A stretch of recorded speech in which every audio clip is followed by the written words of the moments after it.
بسم اللہ الرحمن الرحیم ان عدت الشہور عند اللہ 12 شہرا فی کتاب اللہ یوم خلق السماوات والارض منها 4 حرم۔ ناظرین مکرم، تاریخ کے لیے ایک خاص سن مقرر کرنا اس کا رواج بہت پہلے سے چلا آ رہا ہے۔ دنیا کے ہر ملک اور قوم میں کسی مشہور اور اہم واقعے سے سال کا شمار کیا ہوا کرتا تھا۔ کہیں بادشاہوں کی تحت نشینی سے، کہیں حادثات سے، کہیں میلوں ٹھیلوں سے، کہیں ملکی فتوحات سے۔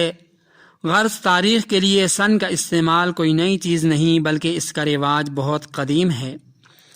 علامہ ابن جوزی رحمہ اللہ نے عامر شعبی رحمہ اللہ کی سند سے ایک روایت نقل کی ہے کہ جب حضرت آدم علیہ السلام جنت سے اتارے گئے اور ان کی اولاد کی تعداد زیادہ ہو گئی اور دنیا کے اطراف و اکناف میں پھیل گئے، تو انہوں نے آدم علیہ السلام کے زمین پر اتارے جانے کے واقعے سے تاریخ کو شمار کیا، اور یہ تاریخ حضرت نوح علیہ السلام کی بعثت تک جاری و ساری رہی۔ پھر لوگوں نے حضرت نوح علیہ السلام کی بعثت سے غرق ہونے کے واقعے تک تاریخ شمار کی۔ پھر طوفان نوح سے حضرت ابراہیم علیہ السلام کے آگ میں ڈالے جانے تک تاریخ شمار کرنے لگے۔ پھر اس واقعے سے حضرت یوسف علیہ السلام کی بعثت تک، پھر وہاں سے موسیٰ علیہ السلام کی بعثت تک، پھر سلیمان علیہ السلام کے دور حکومت تک، پھر عیسیٰ علیہ السلام کی بعثت تک، پھر بعثت عیسیٰ علیہ السلام سے بعثت محمد صلی اللہ علیہ وسلم تک تاریخ کا یہ سلسلہ چلا آ رہا ہے۔ قریش مکہ اسلام سے پہلے عام الفیل سے تاریخ شمار کیا کرتے تھے۔ الغرض اکثر اقوام کے پاس اپنی اپنی تاریخ تھی جس سے وہ لوگ کام چلایا کرتے تھے۔ ناظرین مکرم، اسلامی سال جس کو سن ہجری کہا جاتا ہے، اس کی ابتدا کب کیسے ہوئی، اس سلسلے میں روایات مختلف ہیں۔ ایک روایت تو یہ ہے کہ جب نبی پاک صلی اللہ علیہ وسلم مدینہ طیبہ تشریف لائے تو آپ صلی اللہ علیہ وسلم نے تاریخ لکھنے کا حکم دیا، چنانچہ ماہ ربیع الاول سے اس کا آغاز ہوا، لیکن یہ قول مشہور قول کے خلاف ہے۔ دوسری روایت یہ ہے کہ سب سے پہلے اسلامی تاریخ کا ہجرت مدینہ سے آغاز ہوا جب آپ علیہ السلام نے نجران کے نصارہ کو خط ارسال کیا اور حضرت علی رضی اللہ تعالی عنہ کو اس خط پر تاریخ ڈالنے کا حکم دیا۔ لیکن یہ بات بھی غور طلب ہے، کیونکہ اہل نجران کے نام آپ علیہ السلام کے خطوط جن کتب میں تحریر ہیں ان میں کہیں بھی تاریخ کا ذکر نہیں ملتا۔ تیسری روایت یہ ہے کہ سب سے پہلے تاریخ کا آغاز یعلا بن امیہ نے کیا جب وہ یمن میں تھا، لیکن یہ بات بھی محل نظر ہے۔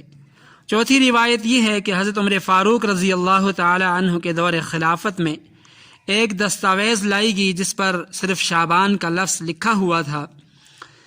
آپ نے فرمایا کہ یہ معلوم نہیں کہ یہ دستاویز اس شعبان کی ہے یا گزشتہ شعبان سے متعلق ہے۔ پانچویں روایت بعض مورخین نے ایک دوسرا واقعہ لکھا ہے، وہ یہ کہ یمن کے گورنر حضرت ابو موسیٰ اشعری رضی اللہ تعالی عنہ نے حضرت امیر المؤمنین حضرت عمر فاروق رضی اللہ تعالی عنہ کو ایک خط لکھا کہ آپ کے فرامین ہمارے پاس منوعاً پہنچتے ہیں، لیکن ان پر تاریخ نہیں ہوتی، جس کی وجہ سے مشکلات پریشانی کا سامنا کرنا پڑتا ہے۔ ہمیں پتہ نہیں چلتا کہ یہ فرمان پہلے جاری ہوا یا بعد میں جاری ہوا۔ اختلاف روایات کے سبب حضرات علماء کا اس میں اختلاف ہے کہ ہجری تاریخ کا آغاز کب ہوا اور کس نے کیا، تو اکثر علماء کی رائے یہ ہے کہ حضرت عمر فاروق رضی اللہ تعالی عنہ کے دور خلافت میں سن 16، 17 یا 18 ہجری حضرات صحابہ اکرام کی مشاورت سے اس کی ابتدا ہوئی۔ لہذا صحیح بات یہ ہے کہ حضرت عمر فاروق رضی اللہ تعالی عنہ نے تاریخ اسلامی کی ابتدا ہجرت کے واقعے سے مقرر کی، جس کا سبب حضرت ابو موسیٰ اشعری رضی اللہ تعالی عنہ کا خط تھا۔ چنانچہ اس وقت حضرات صحابہ اکرام کی مجلس شورا طلب کی گئی۔ اس بات پر اتفاق رائے کا اظہار کیا گیا کہ مسلمانوں کی اپنی کوئی شناخت ہونی چاہیے، کوئی اپنی پہچان تاریخ ہونی چاہیے۔ پھر صحابہ کرام کی طرف سے 4 قسم کی آراء سامنے آئیں۔ ناظرین مکرم، پہلی رائے یہ تھی کہ نبی پاک صلی اللہ علیہ وسلم کی ولادت بسعادت سے آغاز کیا جائے، نبی پاک صلی اللہ علیہ وسلم کی بعثت سے اس تاریخ کا آغاز کیا جائے۔ کسی نے مشورہ یہ دیا کہ نبی پاک صلی اللہ علیہ وسلم کی وفات سے اس تاریخ کا آغاز کیا جائے۔ حضرت علی رضی اللہ تعالی عنہ نے فرمایا کہ اس دن سے آغاز کیا جائے جب نبی پاک صلی اللہ علیہ وسلم نے مدینہ طیبہ ہجرت کی اور سرزمین مکہ کو چھوڑ دیا۔ چنانچہ حضرت عمر فاروق رضی اللہ تعالی عنہ کو یہ رائے پسند آئی۔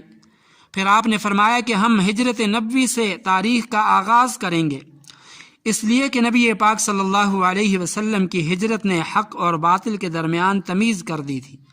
نبی پاک صلی اللہ علیہ وسلم کی ولادت اور بعثت سے تاریخ کا آغاز اس لیے نہیں کیا گیا کیونکہ ولادت اور بعثت کی تاریخوں میں کوئی نہ کوئی اختلاف تھا۔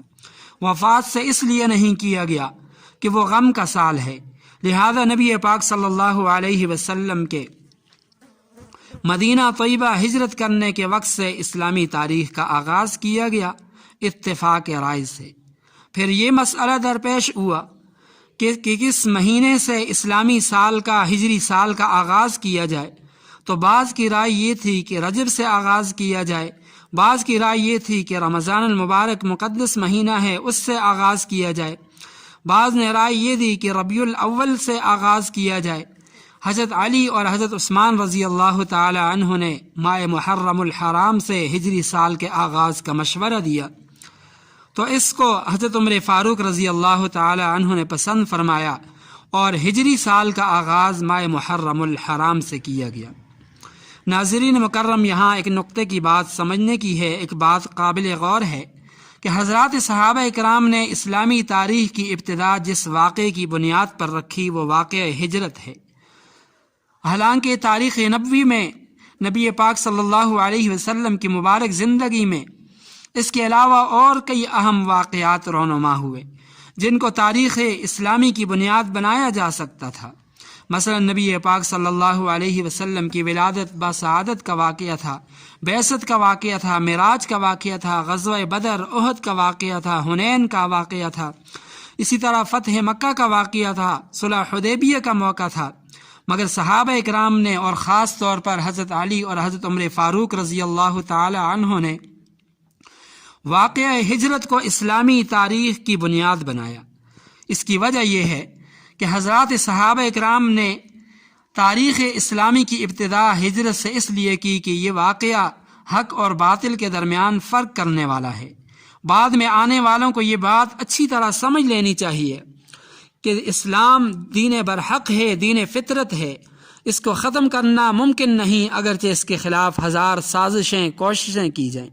یہ اللہ تعالیٰ کی طرف سے جانب سے نازل کیا ہوا پروگرام ہے، ایک پیغام ہے، بہرحال یہ ابھر کر رہے گا۔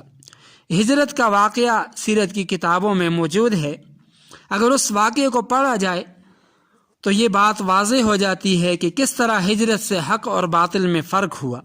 اس واقعے نے باطل کو سرنگوں کرنے اور حق کو فتح یاب کرنے میں اہم کردار ادا کیا۔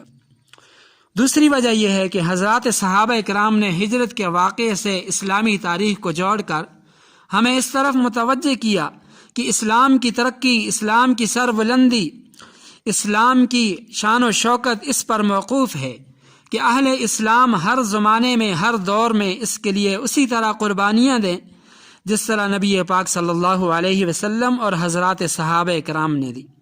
اگر صحابہ کرام ہجرت نہ کرتے، اپنے گھر میں بیوی بچوں کو، قبیلے کو نہ چھوڑتے، اپنے خاندان کے لوگوں کو نہ چھوڑتے، راحت و آرام، عیش و عشرت کی زندگی، کھانے پینے میں لگے رہتے، تو دین اسلام دنیا سے مٹ جاتا اور کفار اس کو کبھی پھلنے پھولنے، ترقی نہ کرنے دیتے۔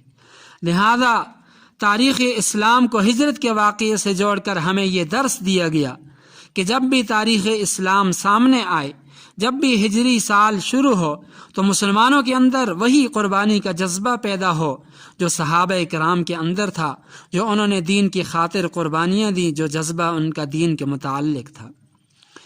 ناظرین مکرم، یہاں ایک اہم مسئلہ یہ بھی سمجھ لیں کہ دنیاوی مقاصد کے لیے شمسی تاریخ کا استعمال اگرچہ گناہ نہیں، یہ جائز ہے، مگر اس کا اتنا رواج ہو، اتنا رواج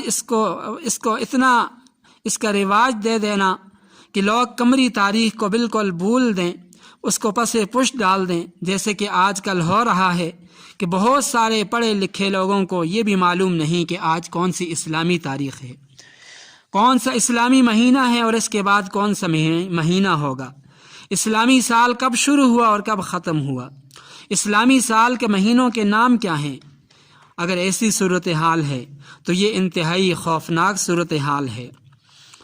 آج کون سی تاریخ ہے، ان چیزوں کو سمجھنا اور اسلامی مہینوں کے ناموں کو یاد کرنا یہ بہت زیادہ ضروری ہے۔ اس کا استعمال کرنا یہ فرض کفایہ ہے۔ اگر امت کے تمام افراد اس کو چھوڑ دیں تو ساری امت مجموعی اعتبار سے اس فرض کو چھوڑنے کی وجہ سے گناہ گار ہوں گے، اور یہ طریقہ ناجائز ہے، سلف صالحین کے طریقے کے خلاف ہے۔ مولانا ابو الکلام آزاد رحمہ اللہ انہوں نے لکھا ہے کہ قومی زندگی کے مقدمات میں سے ایک نہایت اہم چیز سن اور تاریخ ہے۔ جو قوم اپنا سن، اپنی تاریخ نہیں رکھتی، وہ گویا اپنی بنیاد کی ایک اینٹ نہیں رکھتی۔ تو بہرحال اسلامی سال، ہجری سال کی اہمیت اور اس کی ضرورت کو سامنے رکھتے ہوئے اسلامی سال کے ایام کو، اس کے مہینوں کو، ان کے مہینوں کے بارے میں ہمیں پتہ ہونا چاہیے اور اس کا رواج دینا چاہیے۔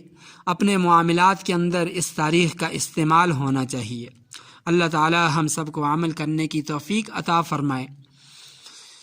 مزید اہم مسائل جاننے کے لیے ہمارے چینل کو سبسکرائب کیجیے، ویڈیو کو لائک اور شیئر کیجیے۔